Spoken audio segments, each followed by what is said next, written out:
A new opinion poll published by YouGov puts Nigel Farage's new Brexit Party in first place in the next month's elections to the European Parliament.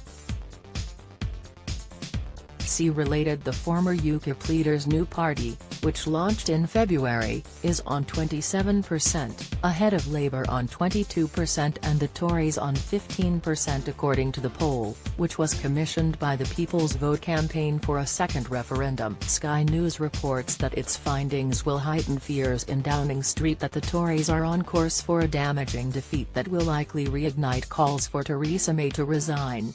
The Guardian says that the polling shows that a significant chunk of voters who backed the Conservatives in 2017 are dissatisfied with the direction the party is heading on Brexit.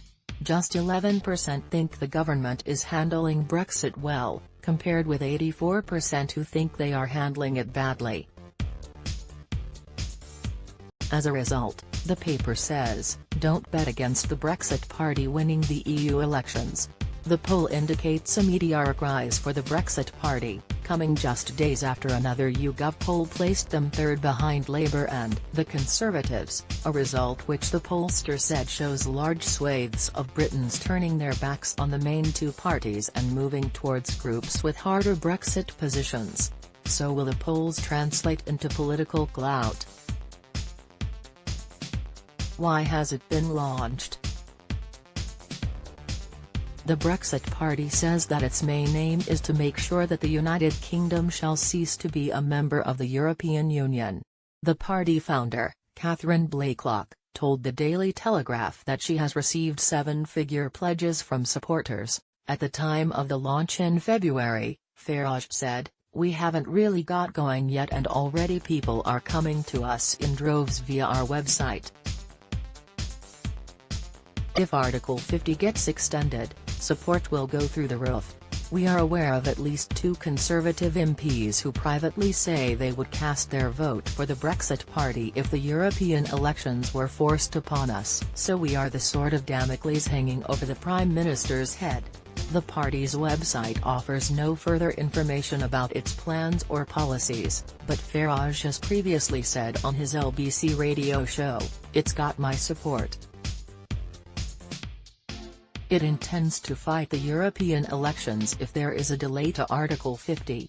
There's a huge appetite out there, and if Labour and the Conservatives think they can just kick this can down the road and not deliver Brexit on 29 March without consequences, they have got another think coming. Will it have electoral success? Much will depend on whether Farage can galvanise supporters as successfully as he did in the European elections in 2014. So far, experts seem torn. In February, The Spectator's Steerbike columnist warned that the Brexit Party spells trouble for the Tories, adding that given the damage that Farage's party did to the Tories at elections in the run-up to the referendum, Mr S thinks the Tories and Theresa May have reason to worry if Brexit does get delayed. The Guardian's Chris Curtis suggests that the main challenge for the Brexit Party over the coming weeks will be to cement itself as the main voice for dissatisfied Leave voters while still a political newcomer, but Farage's persistent popularity among the electorate may make this easier than expected, as evident in the fact that the Brexit Party has already achieved a 15% vote share as a force that is still fairly unknown. Beyond the European elections, however, the party's future is less clear.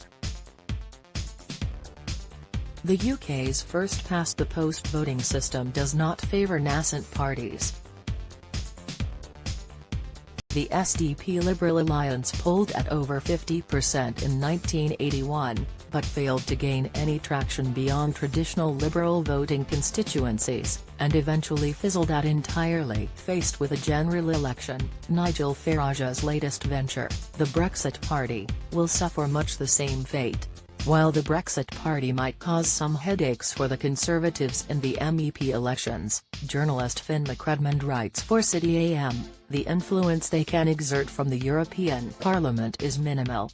Britain's first-past-the-post electoral system, which disadvantages smaller parties, makes infiltrating Westminster a far trickier proposition, he writes. while Farage might be making noise now, the necessary elements for the Brexit Party to have a genuine political impact